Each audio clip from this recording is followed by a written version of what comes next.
Shalom, nama saya Andreas Fatarno dari Sihaan dengan NIM 224050216. Pada kesempatan ini saya akan membawakan materi tentang pasar modal.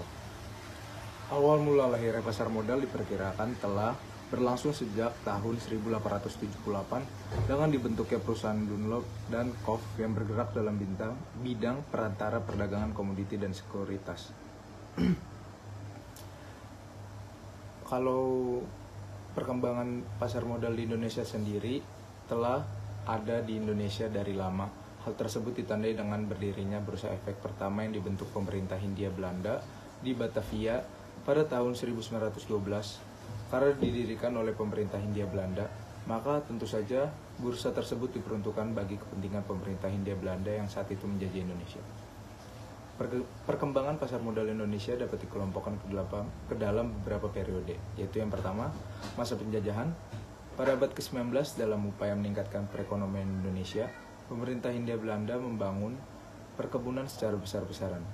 Pengembangan perkebunan dan perdagangan pada umumnya memerlukan pembiayaan yang cukup besar. Salah satu sumber pendanaan diperoleh dari para penabung yang sebagian besar orang-orang Belanda dan Eropa lainnya. Untuk menghimpun dana tersebut, pengusaha-pengusaha Hindia Belanda mendirikan Vereniging voor de Effecten di Batavia dan sekaligus memulai perdagangan efek pada tanggal 14 Desember 1912. Efek yang diperdagangkan pada masa itu adalah saham atau obligasi perusahaan perkebunan Hindia Belanda yang beroperasi di Indonesia. Dengan semakin besar berkembangnya pasar modal di Batavia tersebut, kemudian Bursa Efek dibuka juga di Surabaya pada tanggal 11 Januari 1925 dan di Semarang pada tanggal 1 Agustus 1925.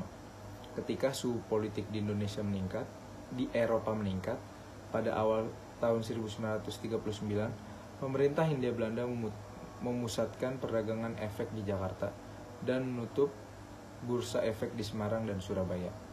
Ketika Perang Dunia Kedua berkecamuk, Bursa Efek di Jakarta juga ditutup pada tanggal 10 Mei 1940. Kemudian kita masuk ke dalam masa Orde Lama.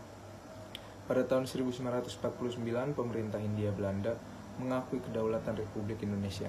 Dan pada tahun 1950, pemerintah menerbitkan obligasi Republik Indonesia serta mendorong keinginan untuk mengaktifkan kembali Bursa Efek Indonesia dengan tujuan untuk mencegah mengalirnya efek-efek ke luar negeri. Pada tahun 1958, kegiatan Bursa Efek terhenti akibat inflasi dan keadaan perekonomian yang tidak menentu. Kemudian kita masuk ke dalam masa Orde Baru. Perekonomian Indonesia pada masa Orde Lama mengalami tingkat inflasi sebesar 650% pada tahun 1966. Kemudian mengalami penurunan menjadi 24,75% pada tahun 1969.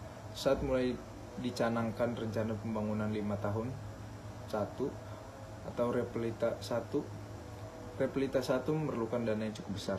Untuk itu, pada masyarakat dianjurkan untuk membiasakan diri menabung di deposito, tabanas, atau taska.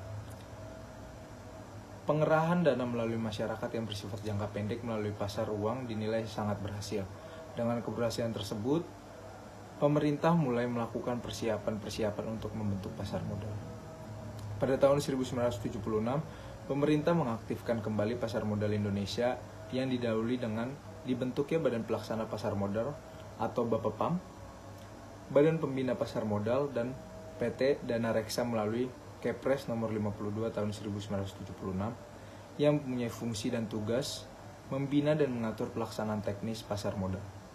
Pada tahun 10 Agustus 1977, pasar modal Indonesia secara resmi diaktifkan kembali yang ditandai dengan adanya Go Public dan perdagangan saham PT Semen Cibinong. Tahun 1995 merupakan babak baru dalam proses pembelian saham di bursa yang ditandai dengan peluncuran Jakarta Automated Trading System atau JATS. Sebuah sistem perdagangan otomasi yang menggantikan sistem perdagangan manual pada tahun 1920 Mei tepatnya 1995 tepatnya pada tanggal 22 Mei. Sistem yang tergolong modern tersebut dapat memfasilitasi perdagangan saham dengan frekuensi yang lebih besar dan menjamin kegiatan pasar yang fair dan transparan dibanding sistem perdagangan manual. Masa Orde Reformasi hingga saat ini. Walaupun ekonomi Indonesia mengalami kinerja yang tidak menggembirakan seiring dengan berlangsung krisis ekonomi, namun pasar modal mampu bertahan dan secara bertahap mampu mengalami perbaikan dan pertumbuhan. Sepanjang era ini terdapat beberapa pencapaian antara lain penerapan sistem perdagangan tanpa warkat atau scriptless trading, percepatan sistem penyelesaian atau settlement dari 4 hari atau T+4 menjadi lebih singkat yaitu 3 hari atau T+3, sistem perdagangan jarak jauh atau remote trading, pengembangan instrumen derivatif, dan lain-lain. Pengertian pasar modal. Pada dasarnya, pasar modal atau capital market merupakan pasar untuk berbagai instrumen keuangan jangka panjang yang bisa diperjualbelikan, baik dalam bentuk uang ataupun modal sendiri. Instrumen-instrumen keuangan yang diperjualbelikan di pasar modal seperti saham, obligasi, waran, right, obligasi, convertible, dan berbagai macam produk turunan, atau derivatif seperti opsi atau put atau call. Di dalam Undang-Undang Pasar Modal Nomor 8 Tahun 1995, pengertian pasar modal dijelaskan dengan lebih spesifik sebagai kegiatan yang bersangkutan dengan penawaran umum dan perdagangan efek perusahaan publik yang berkaitan dengan efek yang diterbitkannya, serta lembaga dan profesi yang berkaitan dengan efek.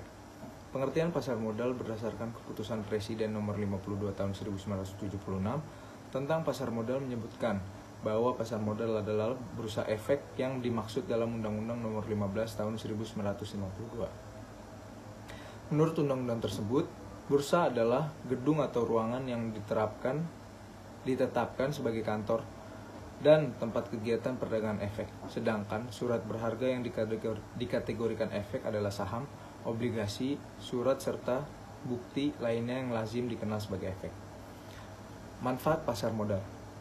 Manfaat melakukan investasi di pasar modal dapat dipandang dari sisi pemodal atau yang membeli sekuritas dan dari sisi emiten atau yang menerbitkan sekuritas. Dari sisi emiten, keberadaan pasar modal diperlukan untuk suatu alternatif untuk menghimpun dana eksternal jangka panjang tanpa menggunakan intermediasi keuangan. Di samping itu, pasar modal memungkinkan perusahaan menghimpun dana dalam bentuk equity. Kebutuhan akan dana ini menjadi besar kalau kegiatan perusahaan-perusahaan mengalami peningkatan. Salah satu indikatornya adalah kegiatan bisnis, jumlah kredit yang diberikan oleh bank-bank kepada perusahaan-perusahaan. Sayangnya, sektor perbankan hanya dapat memberikan dana dalam bentuk kredit. Dalam teori keuangan dijelaskan bahwa penggunaan utang yang terlalu besar justru dapat meningkatkan biaya modal perusahaan. Dengan kata lain, untuk menurunkan biaya modal, perusahaan mungkin suatu saat perlu menambah modal sendiri. Pasar modal memungkinkan perusahaan menghimpun dana dalam bentuk modal sendiri. Bagi pemilik dana atau pemodal, keberadaan pasar modal sangat diperlukan sebagai alternatif untuk melakukan investasi pada finansial aset. Dengan keberadaan pasar modal, tersedia berbagai finansial aset dengan resiko yang berbeda-beda.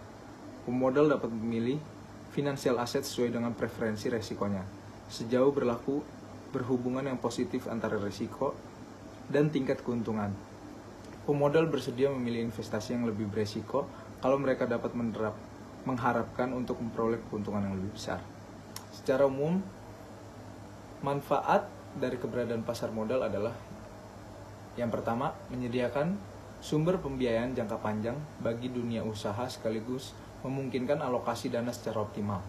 Yang kedua, memberikan wahana investasi yang beragam bagi investor sehingga memungkinkan untuk melakukan diversifikasi alternatif investasi, memberikan potensi keuntungan dengan tingkat risiko yang dapat diperhitungkan.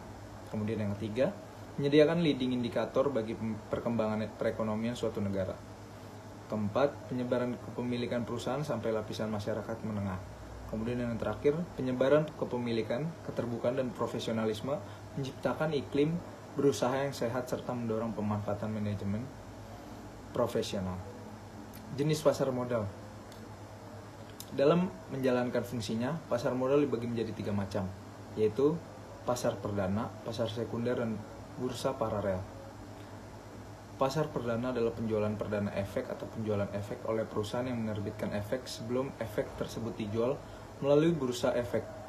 Pada pasar perdana, efek dijual dengan harga emisi, sehingga perusahaan yang menerbitkan emisi hanya memperoleh dana dari penjualan tersebut.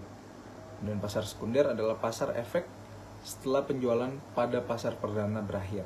Pada pasar sekunder ini, harga efek ditentukan berdasarkan kurs efek tersebut. Naik turunnya kurs suatu efek ditentukan oleh daya tarik-menarik antara permintaan dan penawaran efek tersebut. Bagi efek yang dapat memenuhi syarat listing dapat menjual efeknya di dalam bursa efek. Sedangkan bagi efek yang tidak memenuhi syarat listing dapat menjual efeknya di luar bursa efek. Kemudian yang terakhir, bursa paralel merupakan pelengkap bursa efek yang ada. Bagi perusahaan yang menerbitkan efek yang menjual efeknya melalui bursa dapat dilakukan melalui bursa paralel. Bursa paralel diselenggarakan oleh Persatuan Perdagangan Uang dan Efek-efek. Fungsi pasar modal. Pada dasarnya terdapat dua fungsi utama pasar modal, yaitu yang pertama sebagai sarana pendanaan usaha bagi perusahaan dan kemudian sebagai sarana berinvestasi bagi para pemodal. Keberadaan pasar modal banyak memberikan manfaat bagi perusahaan. Perusahaan dapat memanfaatkan pasar modal sebagai sarana untuk mendapatkan modal. Dengan tambahan modal yang diperoleh, perusahaan dapat melakukan berbagai kebutuhan investasi yang membuat pabrik baru, membeli mesin, penambahan cabang, membayar utang, menambah modal kerja, dan berbagai kebutuhan perusahaan lainnya. Perusahaan dapat menerbitkan obligasi atau saham melalui pasar modal. Saham dan obligasi yang diterbitkan tersebut dibeli oleh para pemodal sehingga perusahaan dapat memperoleh dana baru yang selanjutnya digunakan untuk berbagai kebutuhan perusahaan. Jumlah dana yang diperoleh perusahaan melalui pasar modal umumnya dalam jumlah besar. Nilainya dapat berupa nilai ratusan miliar hingga mencapai triliunan rupiah.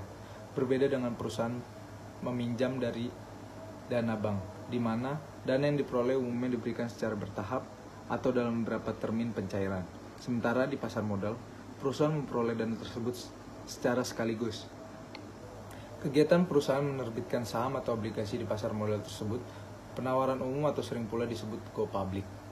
Fungsi kedua pasar modal yaitu sebagai sarana bagi masyarakat untuk berinvestasi. Dengan adanya pasar modal, maka para pemilik modal atau investor yang dapat memperdagangkan surat berharga yang ada di pasar modal, dengan memegang atau memperdagangkan surat berharga tersebut, para pemilik dapat memperoleh berbagai keuntungan.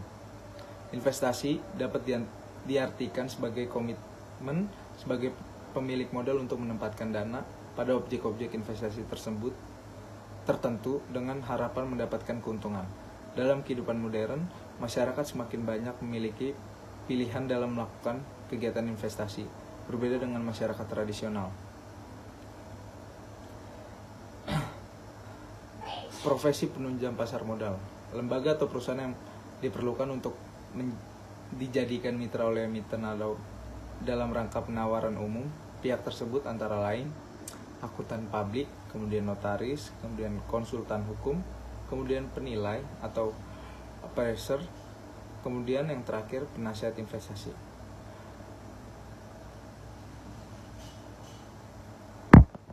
Kemudian kita akan membahas tentang apa sih itu saham, obligasi, dan warrant and right. Yang pertama, saham. Saham merupakan bukti penyertaan modal yang bersifat kepemilikan, seperti pemilik perusahaan sekaligus pemilik saham, di mana keuntungan yang diperoleh disebut dividen, yaitu laba yang diberikan emiten kepada pemilik saham melalui RUPS. Obligasi atau bonds merupakan surat yang menjadi bukti di mana perusahaan berutang untuk mendapatkan modal dari perusahaan yang menerbitkan obligasi, yang di mana obligasi bukan menjadi hak kekayaan perusahaan. Kemudian warrant and right merupakan turunan atau derivatif dari saham. Warrant and right telah ditentukan harga dan waktunya, namun right jangka waktunya lebih singkat dan hanya oleh pemegang saham lama. Pasar modal memiliki peran besar bagi perekonomian suatu negara karena pasar modal menjalankan dua fungsi sekaligus, yaitu fungsi ekonomi dan fungsi keuangan. Pasar modal dikatakan memiliki fungsi ekonomi karena pasar menyediakan fasilitas yang dipertemukan dua kepentingan, yaitu pihak memiliki kelebihan atau dana atau investor dan pihak yang memerlukan dana atau issuer.